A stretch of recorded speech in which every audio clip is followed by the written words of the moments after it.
Olá, como estão? Mais uma vez aqui para nossa terapia em grupo semanal. Como eu havia combinado e prometido para vocês no nosso último encontro, nós vamos continuar com contos coletado pelos irmãos Grimm. O conto de hoje ainda vai ser um conto mais ameno, sem grandes repercussões no sentido de mortes e finais dantescos, né, como também havia prometido. Vamos falar do conto A Abelha Rainha. Muito bem.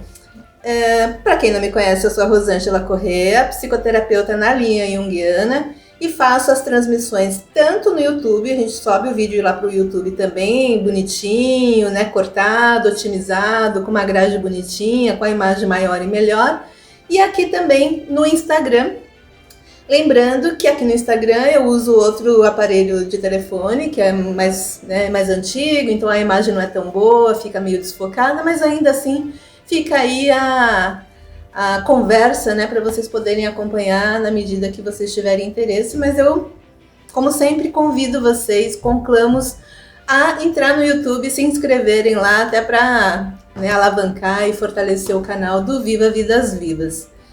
Então esse quadro, Terapia em Grupos, fica dentro do grande guarda-chuva Viva Vidas Vivas, e que eu gosto de brincar, né, que é quase um trava-línguas, mas a ideia é motivar mesmo a gente viver as nossas muitas maneiras de vidas numa mesma vida, que eu acho muito bacana e muito salutar. Muito bem, eu vou começar contando este conto. Eu preciso falar, né, já estamos aqui há algumas semanas, mas sempre tem pessoas novas, né? Este quadro do Terapia em Grupo tem o objetivo justamente da gente fazer algumas reflexões, né, e amadurecimentos e ampliações de alguns contos, mitos, filmes, narrativas que a gente possa eleger e escolher para a nossa conversa da semana. E aí a convite, a provocação é justamente de fazer paralelos com a nossa vida, do nosso dia a dia. Então, um dos recursos na psicologia, de modo geral, é justamente fazer a projeção, consciente ou inconscientemente, das nossas próprias demandas na vida dos outros, e no caso, na vida, né, nas histórias, nas narrativas de contos, mitos e afins, que eu gosto de chamar, né, que pode ser filmes, pode ser histórias, pode ser qualquer tipo de enredo, né, que a gente possa fazer algum paralelo com as nossas próprias demandas. E muitas vezes alguns conflitos, algumas dores, algumas mágoas, algumas feridas, a gente pode elaborar melhor, detectar, perceber elas, né, identificar elas com mais acuidade se a gente vê na história do outro. E aí, com um pouquinho de percepção, com um pouquinho de coragem, por vezes, a gente consegue sempre fazer essa ressignificação das nossas próprias dores, das nossas próprias feridas, das nossas próprias demandas de modo geral. Então, se vocês se identificarem com um ou outro ponto que seja contado aqui em uma dessas nossas histórias, um desses nossos fios condutores que a gente utiliza, use os comentários, use os meios de se comunicar. Eu tô com alguma coisinha na boca que tá rodando aqui, que eu não consigo... alguma coisa que eu comi. Muito bem. Então fiquem muito à vontade, sejam estimulados, motivados a compartilhar, né, a oferecer, a propor ali alguma pergunta, algum depoimento, né, alguma percepção que tenha tido em relação àquela história ou em relação à ampliação com base na psicologia junguiana, que é uma das técnicas que nós utilizamos aqui, por vezes resvalando na psicologia positiva e o que for mais conveniente para o momento que a gente estiver conversando. Vamos lá? Vocês já estão aqui em outros momentos, sabem que eu sempre começo a ler, mas eu não consigo ficar por muito tempo. Mas eu vou ler o primeiro parágrafo, que é bacana, que ele é a base, na verdade, de toda a construção desse mito, que daí é bem bacana que a gente consegue fazer uma observação. Certa vez, eu prefiro era uma vez, mas aqui ele começa com certa vez. Certa vez, 2 filhos de um rei saíram pelo mundo em busca de aventuras, mas logo recaíram em uma vida desregrada e insensata, de modo que não sabiam mais como voltar para casa. Lembra, né, o filho pródigo, mas aqui são 2.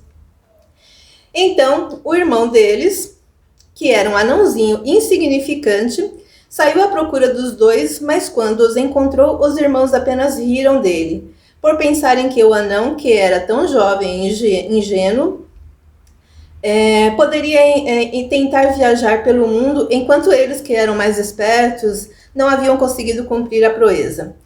E aí, eles começam, apesar deles descreditarem, né, as potencialidades desse anãozinho, tem versões que traz o bobo, também com essa configuração de ingenuidade.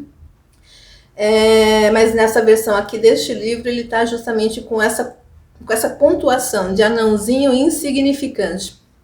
Não menciona nem que ele é jovem, acho que ele fala que é o irmão mais novo, mas nem fala que ele é jovem. Mas enfim, aí eles se encontram, os irmãos mais velhos zombam dele, né, diminuem ele, né, tem uma certa descrédito em as potencialidades desse jovem, né, desse terceiro irmão que chega nessa excursão, porque acaba virando uma excursão de jornada mesmo de desenvolvimento de todos os três. E aí eles continuam, eles não voltam para casa, né? O conto, curiosamente, não voltam para casa, não mostra eles retornando ao lar. Eles seguem trilhando uma vida de exploração, de aventuras mesmo ao longo do mundo. E aí eles vão se deparando com alguns episódios, com alguns cenários que acabam provocando algum certo conflito ali entre os três. E o primeiro deles, eles, né, vão avançando, vão conhecendo e desbravando o mundo, e aí um certo dia eles se deparam com um formigueiro, e os dois irmãos já vão afoitos para pisotear o formigueiro, justamente com a intenção maléfica mesmo, de ver as formigas empolvorosas ali tentando salvar os seus ovos, né? Porque mesmo que desafortunadamente, inconscientemente, quando a gente pisa em algum formigueiro, é aquele alvoroço, né? E por vezes, de fato, algumas saem mesmo com os seus ovos e com os conteúdos que eles querem proteger ali dentro daquele formigueiro, que é uma grande comunidade. E aí o irmão mais novo, que é o anãozinho, ele já sai em defesa do formigueiro e para os dois irmãos, apesar de a princípio ter essa condição perante os irmãos mais velhos, que ele é insignificante, ele peita os irmãos e fala: não, eu não permitirei que vocês façam qualquer mal a essas criaturas, né, a esse formigueiro. E os irmãos não resistem. Nenhum dos embates que acontece há um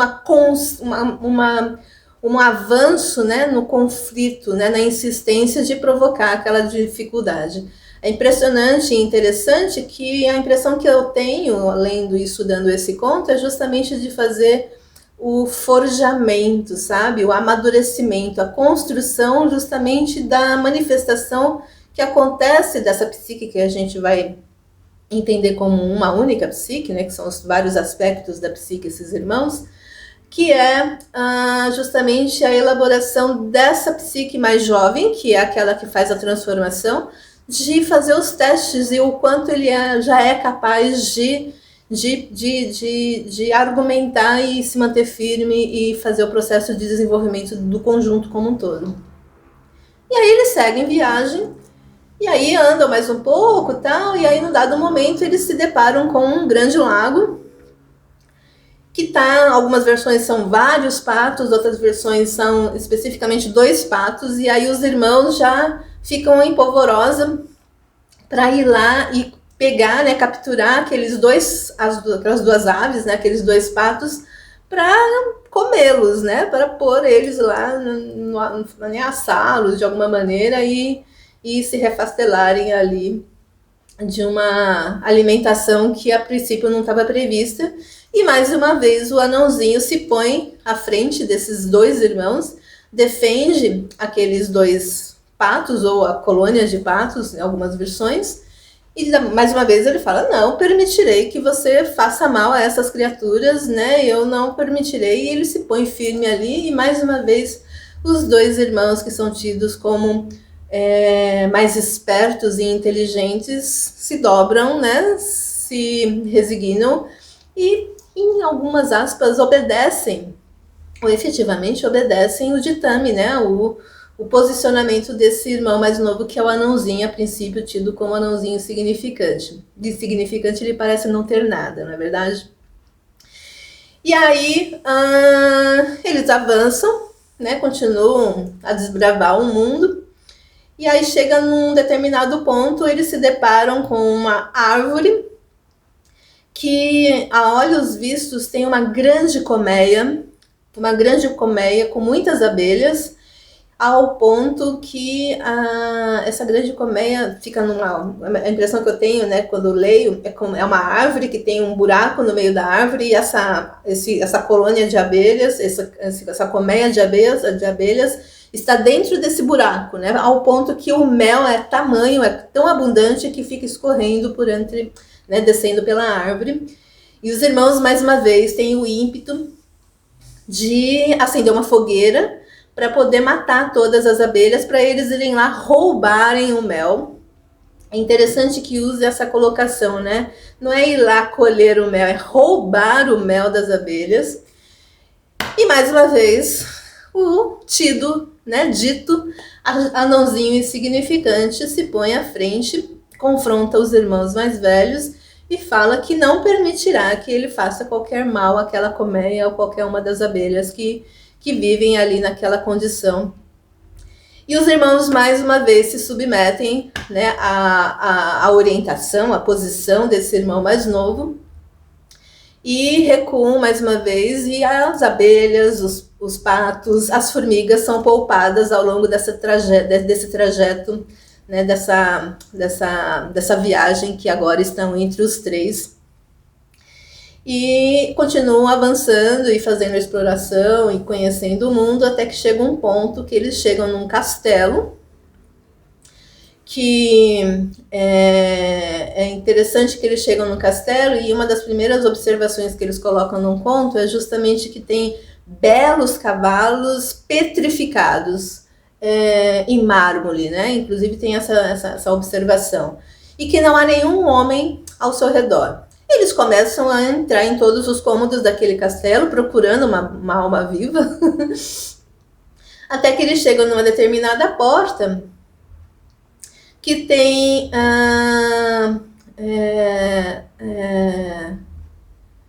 algumas versões dão conta que essa porta está fechada naturalmente, mas que tem 3 fechaduras, né? Então algumas versões têm que eles têm 3 fechadurinhas, 3 pontos que colocaria a chave ali, e entre elas tem uma espécie de janelinha, que é por onde eles conseguem visualizar o que tem dentro daquele cômodo. E aí eles se posicionam ali para conseguir enxergar por entre esse vão, por entre essa abertura.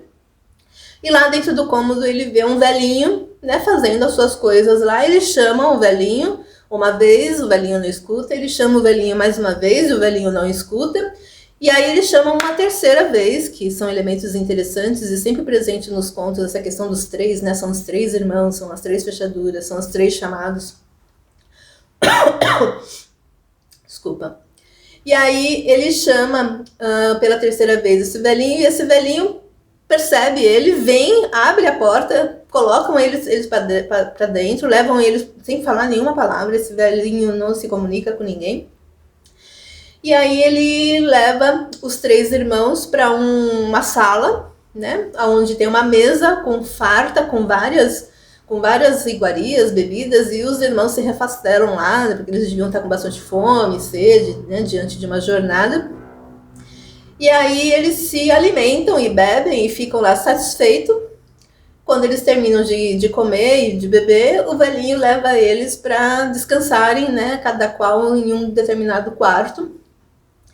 E aí os irmãos se põem a dormir, né, descansam, e logo nas primeiras horas da manhã, do raiar do dia, esse velhinho vai no quarto do irmão mais velho, acorda ele e leva ele, e fala que o castelo, né, eles têm uma explicação lá, que o castelo está sob um feitiço, e que para ser quebrado esse feitiço que o irmão precisa cumprir algumas tarefas, né? Tá aí mais uma vez a dinâmica das tarefas para fazer o processo de transcendência e evolução e elaboração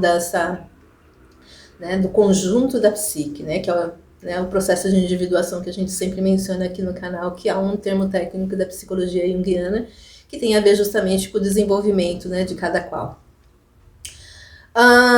E aí esse irmão tem lá 3 tabuinhas, essas 3 tabuinhas têm lá as informações e as orientações, de novo 3, que são as tarefas, e como essas tarefas e quais são obviamente as consequências do não cumprimento dessas tarefas, né, fazendo toda a orientação e o sketch ali que está envolvido naquela dinâmica.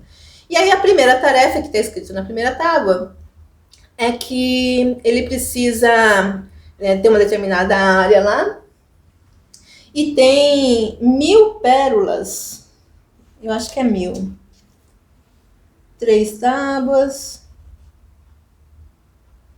eu acho que é 1000, tem uma quantidade, 1000 pérolas, que são de uma joia, né, são da princesa, da filha do rei, de uma das filhas do rei, que elas estão escondidas ou perdidas debaixo, né, no meio daquela região onde eles estão procurando ali.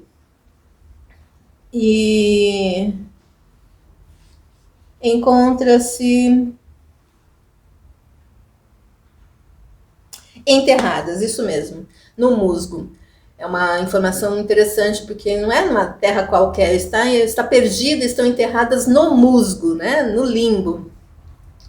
E esse irmão precisa encontrar todas as 1000 pérolas, sob a pena de que, se ele não encontrar todas elas, ele vai ser transformado em pedra quando o sol se pôr, né? Então ele tem um dia, né, para poder fazer toda a procura, toda a investigação ali e colheita dessas pérolas, para que ele passe para a segunda etapa do livramento do feitiço do castelo. E o irmão se põe a procurar ali, né, procurando, e ele não consegue encontrar nenhuma pérola. E aí o sol se põe, e como havia sido determinado, né, ou como tinha essa condição descrita, inclusive naquelas pedras, naquela tábua de orientação, ele acaba sendo transformado em pedra no final do dia. E aí, no dia seguinte, aquele velhinho, vai ao quarto do terceiro, do segundo irmão, que é o irmão do meio, e faz a mesma orientação para esse irmão, falando que tem lá o livramento e tal, tudo que ele contou para o primeiro irmão, e que a tarefa é justamente fazer o encontro e a procura, o garimpo, né, no musgo daquelas 1000 pérolas. E esse segundo irmão, o irmão do meio, vai lá e se põe na tarefa. Ele encontra, sim, algumas pérolas, fica lá naquele labor, naquele desafio de encontrar as 1000 pérolas com prazo, né? Porque quando o sol se pôr, ele também pode ser transformado em pedra. E é de fato o que acontece, porque chega no final do dia, apesar dele ter encontrado, né, dele ter avançado em relação ao primeiro irmão, dele já ter avançado algum processo ali naquele contexto, ele não consegue concluir a tarefa. E também é transformado em pedra. E aí vem a vez do irmão mais novo, do anãozinho. Algumas versões dão o irmão bobo. Em outras, que está no livro, que é o anão insignificante. Tem lá, recebe as mesmas orientações que os outros 2 irmãos receberam. E aí esse anãozinho se põe, né, na tarefa. Tem algumas versões que dão conta que ele chora, né? Porque ele entende, né, a gravidade das consequências daquela tarefa, positivas e negativas, mas obviamente diante de 2 tentativas não exitosas é natural que se manifeste o medo, o temor né, e a dificuldade ali de dar os passos necessários para se desenvolver nesse contexto. Isso sempre lembrando, gente, né? Quantas vezes a gente não passa por algumas demandas, né? Às vezes nós mesmos, né, passamos por algumas atividades e a gente de novo está sendo posto ali naquela realidade e a gente percebe e lembra que muitas vezes a gente tombou, né? Dobrou o joelho, caiu e tropeçou e não conseguiu avançar. Então, às vezes é natural que quando a gente percebe, consciente ou inconscientemente, que estamos sendo postos na mesma demanda desafiadora, é natural que haja uma manifestação de hesitar, né, de ter medo, de às vezes eventualmente até fugir, né, até voltar, até regredir. E aí o anãozinho tá lá, né, lamentando a sorte ou a não sorte dele. E aí eu não sei se ele usa o termo rei, mas assim, o chefe das formigas do formigueiro que ele salvou está passando e vê lá o que está sofrendo o protetor dele.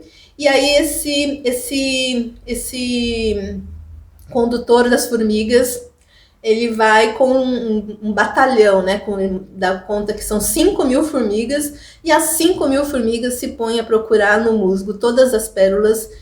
E ao final do dia, todas as 1.000 pérolas estão recolhidas e estão postas num determinado monte, né?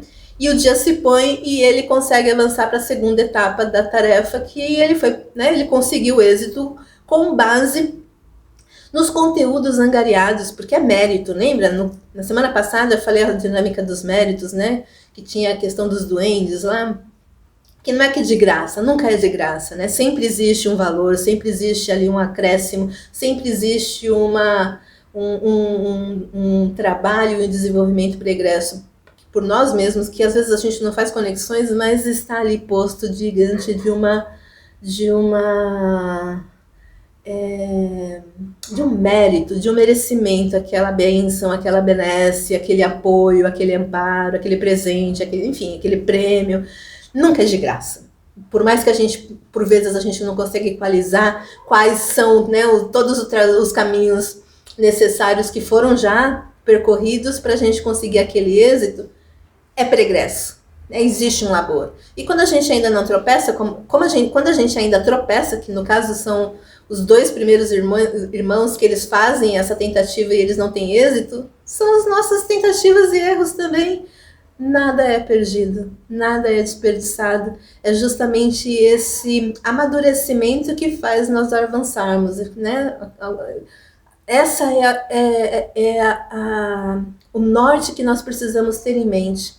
Que por mais dificuldade que nós avançamos, que nós encontramos, que nós nos debatemos, é por conta dessas dificuldades e dessas conquistas atravessadas a cada dificuldade que nós vamos criando massa crítica de desenvolvimento e conseguimos efetivamente fazer o processo de processo mesmo, de processo de individuação, né? Nos contos, a jornada do herói, né? As nossas jornadas heróicas, tantas que a gente se desenvolve, não precisa ser nada muito homérico, às vezes são coisas que são relativamente simples, que por vezes essas conquistas que a gente possa elencar e qualificar como menores, são essas pequenas, muitas qualidades que nos capacita para algo maior. Então, né, tenham coragem, tenham persistência e vamos viver vidas vivas, né? Muito bem. Na segunda tabuinha, né, na segunda tábua que estava lá as informações que seria a segunda tarefa, o irmão vai lá, lê e tem as informações que a segunda tarefa tem a ver com o resgate das filhas do rei. São 3, de novo o número 3. Elas estão num determinado quarto lá e está trancado e ele precisa encontrar a chave que está escondida no fundo do lago. E aí ele se põe em direção a esse determinado lago e chega lá e ele se depara com os patos que ele salvou. Mais uma vez, né, por mais que não seja, às vezes não seja tão óbvio, né, ali tá ali o recurso posto, obviamente construído e alicerçados por movimentos pregressos nossos. E aí os patos recebem a informação e prontamente se colocam à disposição do anão. Ele se dispõe prontamente a ir até o fundo do lago e fazer a procura e o encontro dessa chave que vai libertar, né, as princesas que estão dentro daquele quarto presas, né, por conta da dinâmica do feitiço do castelo. E aí os patos entregam a chave pro anão, que volta prontamente e abre, né, a porta do quarto onde as princesas estão presas. E aí ele conclui, consequentemente, ele conclui a segunda tarefa. E aí ele fica, né, ele recebe a oportunidade de ler as orientações para poder desempenhar a terceira tarefa. E a terceira tarefa, ele precisa identificar qual é interessante porque eles colocam qual é a mais jovem e melhor princesa. Algumas versões, a mais bela princesa, né? Outras versões da que é a melhor princesa, enfim. E essa princesa, que é a mais jovem e mais bela, ou melhor, ela é muito difícil de identificar justamente porque, aparentemente, as três princesas são idênticas. Então, a princípio, quando você olha, assim, as três princesas são muito parecidas uma com a outra. Que é difícil daí de ele conseguir identificar a olhos vistos, né, com os olhos conscientes.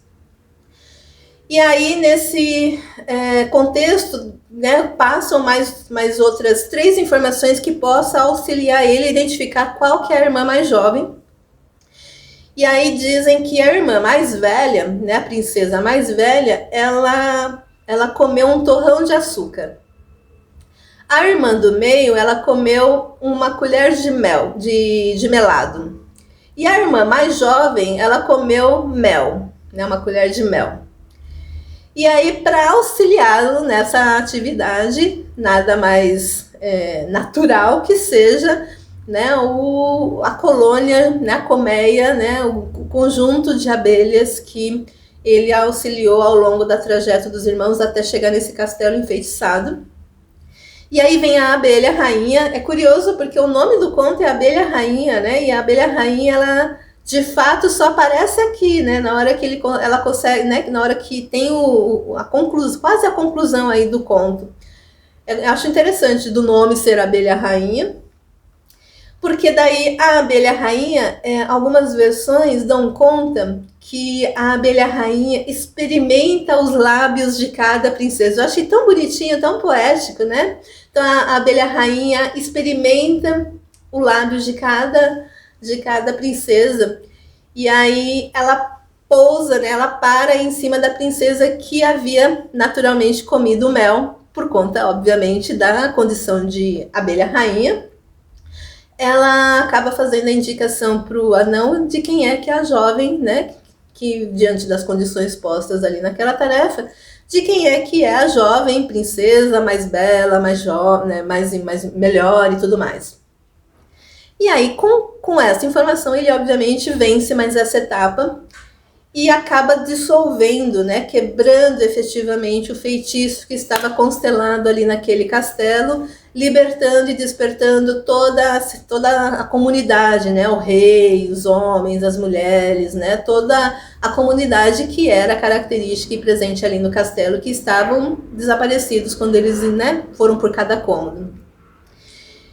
E aí, por conta desse bem, né, dessa benfeitoria, né, desse salvamento que o irmão mais novo, com o anão, promove ao castelo, ele é agraciado com o matrimônio, né? Ele acaba se casando com essa princesa que ele salvou, e eu acho curioso porque ele se casa com a irmã mais jovem, e os outros dois irmãos, que também naturalmente foram libertados do feitiço, porque eles tinham sido transformados em pedra, eles também são libertados, e eles se casam com as outras duas irmãs.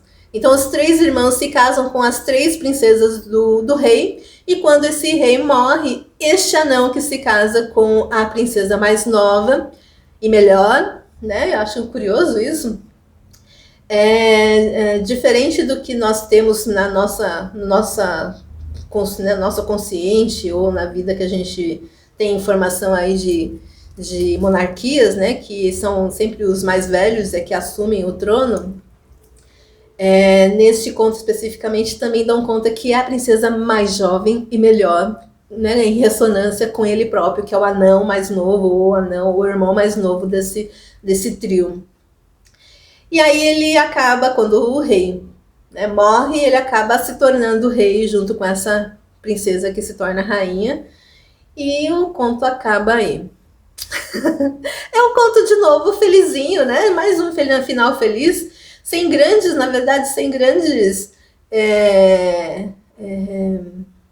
sofrimentos, né?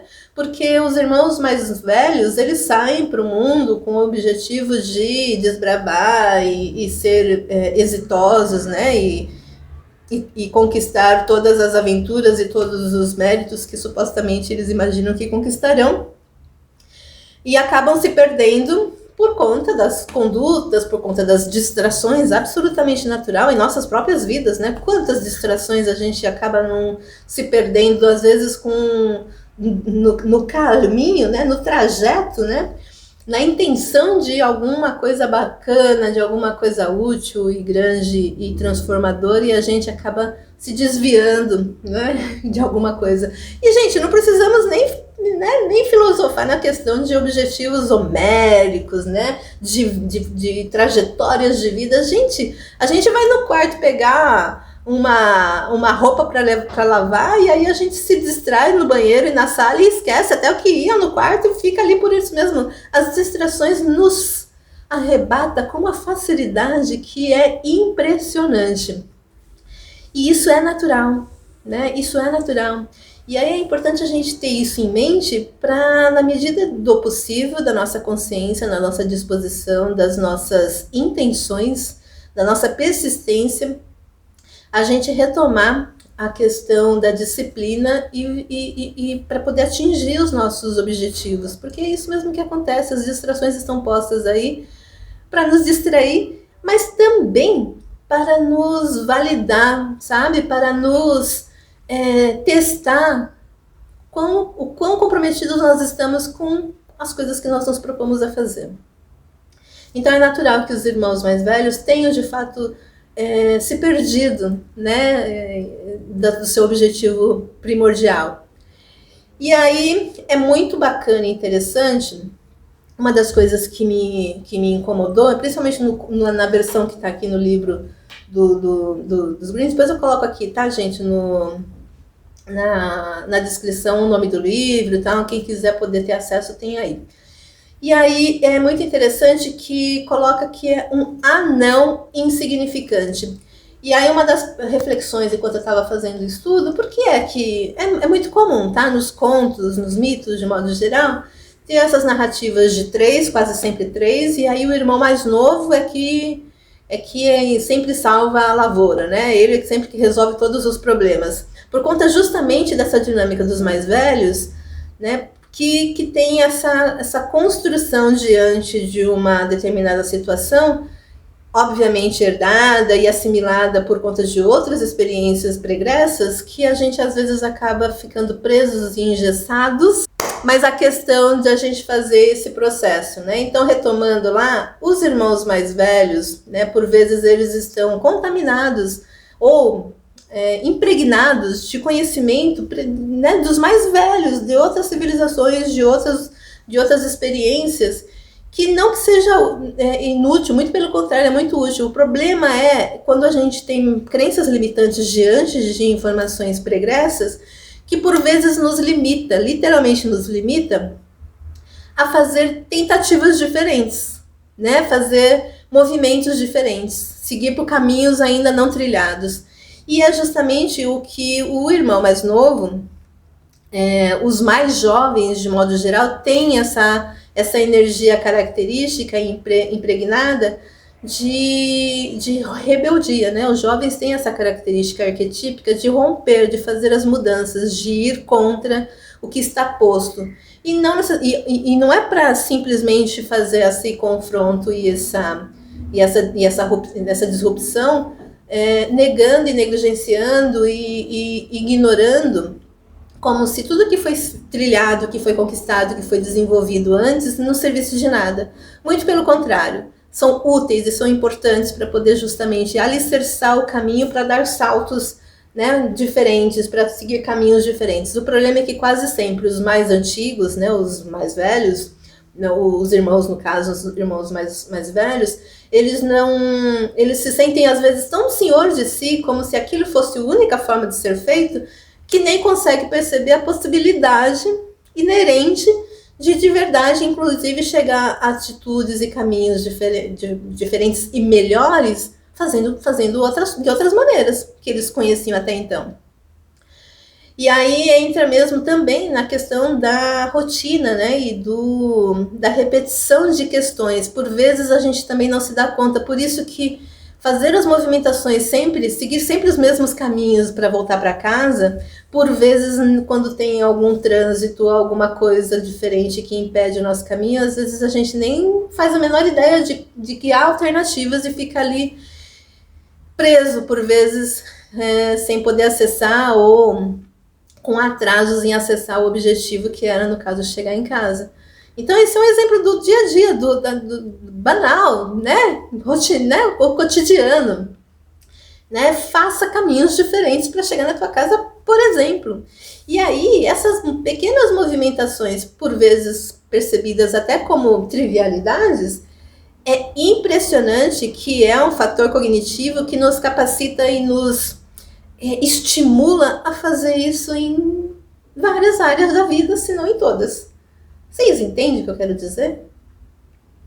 Então, assim, uma coisa trivial que, por exemplo, seja o trajeto de casa, a gente não ficar refém, né, dos aplicativos todos que nos traçam o caminho, né? Experimente, conhecer o bairro que você mora, você vai se surpreender com as coisas que tem no bairro de vocês. Eu conclamo, motivo, incentivo, provoco vocês a fazerem essa experiência. Eu garanto, tenho certeza absoluta, sem temor de ter crença limitante nesse sentido, que para aqueles que sempre fazem o mesmo trajeto, fazer trajetos diferentes, obviamente vai te apresentar a um bairro novo para você mesmo. O bairro novo no mesmo bairro. Tentem, experimente. Depois, se quiserem compartilhar aqui conosco, vai ser maravilhoso. E aí, uma das coisas, como eu estava contando logo no começo, que eu acabei resvalando e navegando aí para informação de ampliação da psicologia junguiana em relação aos irmãos mais velhos, é o incômodo inicial, principalmente nessa versão aqui do livro, que dá conta que o irmão mais novo é um anãozinho insignificante. E aí algumas possibilidades, né?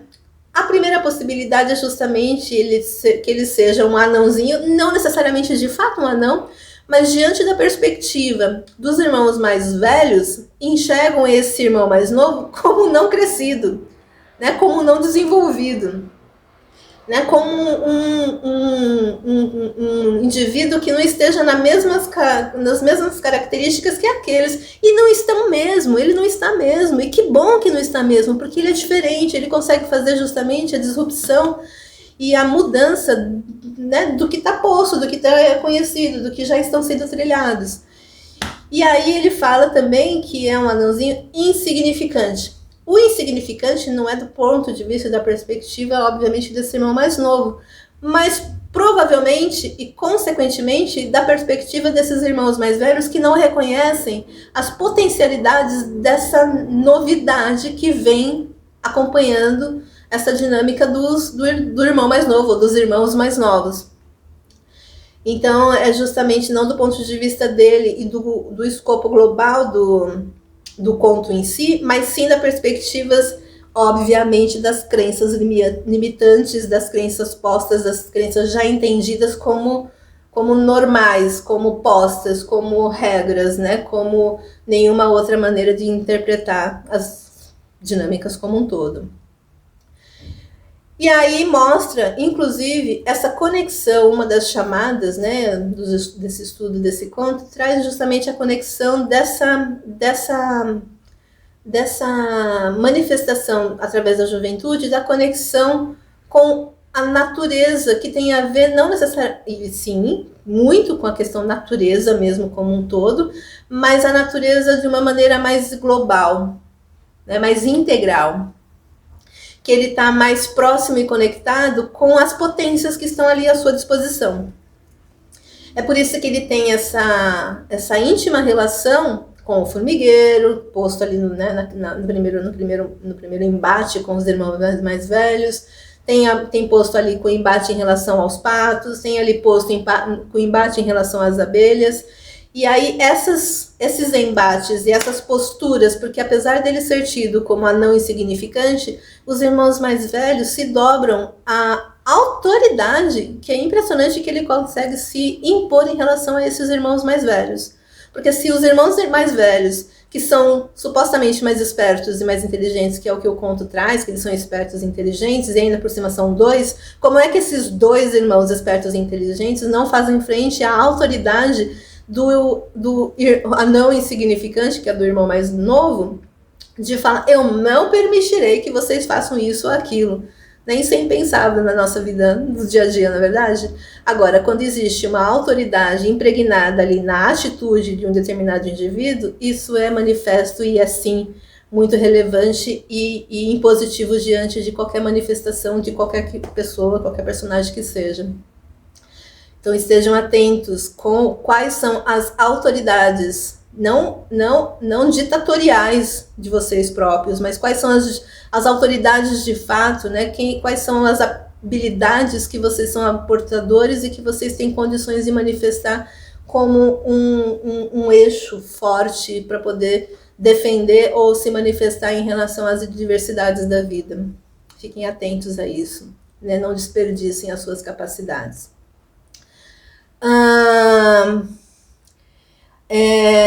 Uma outra coisa que me chamou a atenção, além dessa dinâmica que a gente já falou dos irmãos mais velhos, é quando eles não conseguem fazer, né, a conclusão nem da primeira tarefa.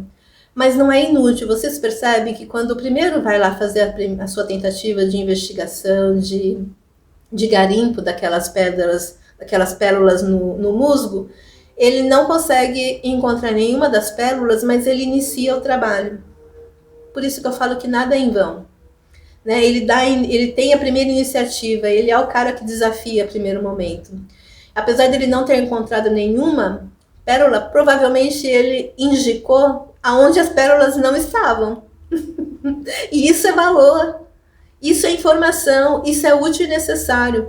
E isso, de alguma maneira, fez com que o segundo irmão encontrasse algumas pedras, né? Possibilitasse que o segundo irmão encontrasse algumas pérolas, embora ainda não tenha sido suficiente para passar para a etapa seguinte, mas ainda assim é um caminho, sabe? Ainda assim é um caminho percorrido, né? Um caminho conquistado, que viabiliza e cria oportunidades para o irmão mais novo, né, de fato, e isso angariado ao longo, inclusive forjado e construído pelos embates com os irmãos mais velhos, de ele ter colhido e adquirido capacidades e recursos, né, com base nas proteções que ele fez com os núcleos por onde eles passaram, de fato construir e conclamar uma ajuda externa, né? Externa do ponto de vista que se a gente for falar um termo técnico, que seria do inconsciente coletivo. Né? Ele tem capacidade de acessar aquilo porque de alguma maneira ele tem um certo vinculamento, uma vibração que consegue ter acesso àquele determinado recurso. E ele lança mão disso, né, virtuosamente. E aí, por que é uma das outras possibilidades de por que é que os irmãos, apesar de ter feito, né, o avanço para facilitar e capacitar este irmão mais novo de ter êxito em sua empreitada, se a gente volta ali para as disposições dos irmãos mais velhos, 3 possibilidades, são várias, tá, gente? Mas 3 possibilidades de por que é que, além deles não terem sido capazes de avançar na tarefa em si, porque é que eles são transformados em pedra. E aí eu peguei até 3 colocações aqui bem interessantes. Que uma é a estagnação, quando a gente já está acostumado a fazer um determinado caminho para casa, né? A gente não se sente desafiado, motivado, interessado de conhecer novos caminhos. E pelo fato de não conhecer novos caminhos, seguramente também não temos acesso a outras mercearias, padarias, visuais, né? Enfim, uma série de recursos que pode estar disposto ali no nosso bairro, no nosso contexto de caminho de volta para casa, porque já é uma coisa que já está posta, então a gente acaba ficando estagnado numa situação de conhecimento conhecido. né, de trajeto conhecido. Outra possibilidade técnica também, né, aqui é a desconexão com o self autêntico que eles falam aqui, que é justamente dessa inabilidade de reacessar, né, os recursos dispostos no inconsciente coletivo, né? Porque quando a gente faz essa abertura de possibilidades de experimentações novas, né, as coisas novas de fato aparecem. Né? Às vezes precisa mesmo fazer reciclagem de algumas coisas físicas, né, roupas, né, objetos de casa, whatever, mas também de coisas psíquicas, sabe, de pensamentos. Se a gente nunca muda as nossas linhas de pensamentos, a gente não consegue fazer novas ressignificações internas para dar passos novos, para ter acesso a novos conhecimentos. Né? Estudar é isso. Não é meramente adquirir conhecimento, é fazer mudanças no status quo que você tem aí. Porque se você já tem essa dinâmica e você não está tendo resultados que você eventualmente gostaria de ter ou almeja conquistar, faça mudanças, né? Físicas, psíquicas e espirituais, o que seja. Faça mudanças, permita-se mudar. Reconecte-se com o self, que o self é o todo, tá? Abra-se para se conectar com o todo. Deixe de estar limitado a um único núcleo, a um único contexto. E a outra possibilidade também muito comum e recorrente é a falta de conhecimento que ainda é possível crescer. Principalmente os mais velhos, né? Quantas vezes você já não ouviu alguém do seu ciclo de amizade, do seu ciclo familiar, né, falar que, não, né, a vida já passou para mim, por exemplo, né? Eu não fiz isso até agora, não dá mais tempo. Cara, dá! Né? Se vai dar tempo de concluir ou não, é outros 500, mas começa, experimente, desafie-se, né? Proponha-se, né? Porque você pode, de fato, se surpreender de muitas maneiras. Eu nem vou entrar aqui em contextos, porque o vídeo já está imenso de novo. Mas, enfim. E aí, arrematando aqui, eu vou ler aqui o que eu já havia escrito, que também é uma leitura em uma objetividade técnica, né? Este conto ressalta a importância de busca de autoconhecimento, porque se a gente não se conhece, a gente não tem capacidade de avançar, de experimentar, de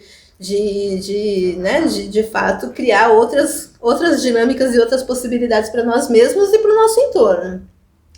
A integração e o despertar para alcançar a plenitude e evitar o estado de estagnação representada pelas transformações em pedra que eu acabei de mencionar. Então, assim, você está petrificado? Você se sente paralisado? Estagnado? Vamos lá, vamos quebrar esse feitiço? Convide o, entre muitas aspas, o anão insignificante que por outrora você poderia identificar aí, que é um germe interno, né? Estimule esse seu princípio, esse seu ímpeto a se desenvolver. Né? Crie possibilidades, né? Ouse, experimente, né? Faça caminhos para casa diferente. Gente, comece por aí. Parece bobo e banal, mas é impressionante quando a gente se dispõe a fazer coisas diferentes, como a gente vê que funciona e começa a aplicar essa metodologia em outras áreas de nossas vidas. Então, assim, o convite hoje é justamente esse. Especificamente, experimente voltar para casa por caminhos que o aplicativo não esteja ditando e que você ainda não experimentou. Há possibilidade de se perder? Sim. Mas, puxa, você está no seu bairro, não deve ser tão difícil assim, né? De se reencontrar. Ainda por cima que a gente tem os recursos, se você se perdeu, liga o aplicativo de novo e veja qual é a possibilidade de um novo caminho. Além disso, eu sempre falo para os meus clientes, muitas vezes eu incentivo, né, as pessoas, além dessa dinâmica de fazer caminhos diferentes para casa, ande a pé, caminhando pelo seu bairro. Deixe o seu carro e dá um rolê no seu quarteirão. você vai se surpreender com uma florzinha na esquina que você ainda não havia percebido, apesar de passar de carro todo dia por ela. Você vai se surpreender com um ou outro comércio que você tem ali à sua disposição e, vez por outra, você atravessa a cidade para comprar a mesma coisa que tem ali do seu lado. Você vai se surpreender com alguma dinâmica que você nem sabia que seria bacana para a tua vida, e você vai começar a interagir com aquilo, e aquilo vai aflorar e vai se desenvolver de uma maneira muito diferente do que você estava acostumado, e isso vai ser uma motivação interessantíssima para a sua própria dinâmica. Então, assim, experimente fazer caminhos diferentes, mesmo que de carro, mas na medida do possível e das suas possibilidades, né, das suas disposições, da sua experimentações, né? Ande no quarteirão, ande a pé no seu bairro, conheça minimamente o seu bairro. Você vai ver que à medida que você faz isso, você vai percebendo que você de fato vai começar a colocar essa mesma dinâmica em outros setores da sua vida, em outros trajetos para outros objetivos. Então eu faço votos que você consiga experimentar, pelo menos. Experimenta, só experimenta. Não precisa ser sempre, experimenta. Muito bem, meus amores, vamos encerrando mais uma terapia em grupo de hoje. Agradeço imensamente. Semana que vem, como eu havia comentado e combinado com vocês, no mês de julho, nós continuaremos trazendo contos coletados pelos irmãos Green. Então, na próxima semana, eu vou ver se eu encontro aqui um mais impactante, né? Até pra gente brincar com essa dinâmica dos contextos que eles usavam, né? Eles não, né? Porque eles são só os coletores.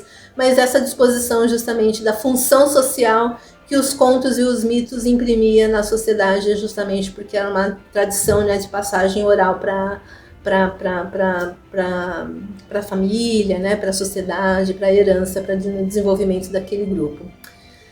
Muito obrigada. Gente, né, nem sempre eu peço, mas a essa altura nem sei quem está aqui ainda, mas enfim, se inscreve no canal, curte para poder criar relevância aí para essa dinâmica, para poder chegar a mais pessoas, compartilha com quem você acha que isso pode ser útil, né? Se você não é o irmão mais velho nesse contexto, né? Pô, encaminha isso para os irmãos mais velhos para criar novas dinâmicas, e vocês também juntos, né? No coletividade, todos avançarmos, vamos juntos nessa brincadeira, viu? Super beijo, até a próxima semana. Tchau, tchau.